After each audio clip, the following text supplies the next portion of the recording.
fire on the University of Hawaii's Manoa campus destroys an office structure and fills Honolulu skies with ash and smoke. Good evening. Even hours after the flames were brought under control, the wooden structure on the UH Manoa lower campus continues to smolder and spew out smoke.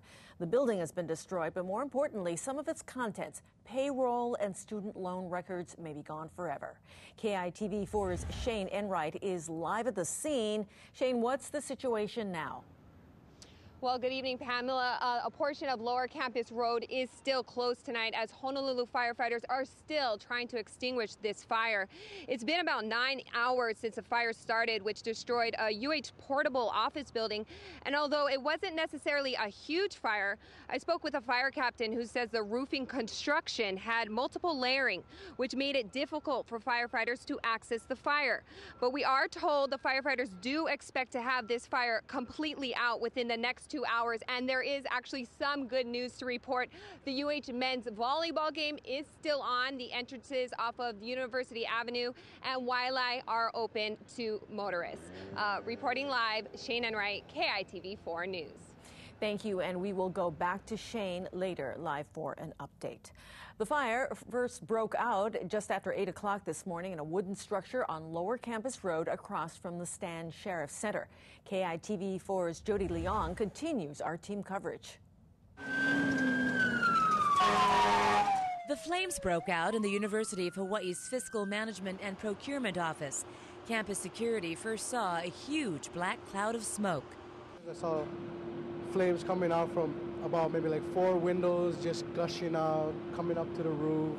I mean, it was just crazy. Flames and smoke poured out of the office that handles payroll records, student loans, and other fiscal matters for the university's 10 campuses, including 60,000 students and about 8,000 faculty members and staff.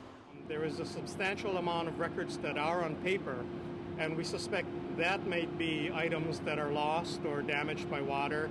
UH spokesman Greg Takayama says some of the records are stored on computers off-site, and the university is in the process of transitioning to a completely computerized fiscal management system.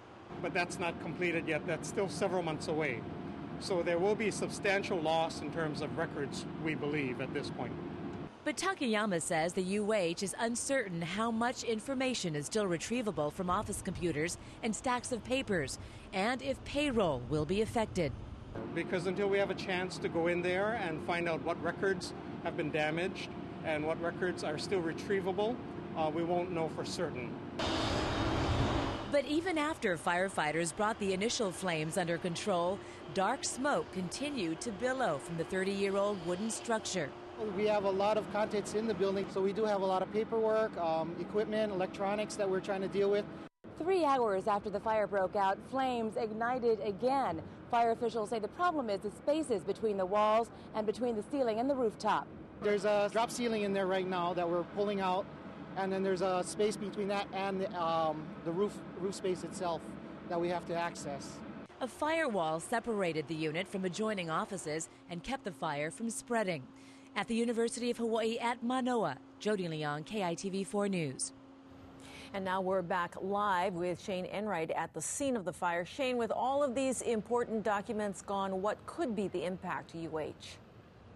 Well, Pablo, first we want to give you, again, a live shot here. And as far as your question, while firefighters are estimating the damages to the building at $500,000 and contents at $100,000, it really is not yet known how this fire will impact and how it will all add up. Now, late today, the university said the payroll for UH employees will not be affected, but as far as other services, those payments could be delayed. The building, again, did hold financial records for all 10 UH campuses. So until UH officials can really go in there and take a closer look, they won't know how it will all add up. But thankfully, there is some good news. No one was injured here today. Reporting live, Shane Enright, KITV4 News.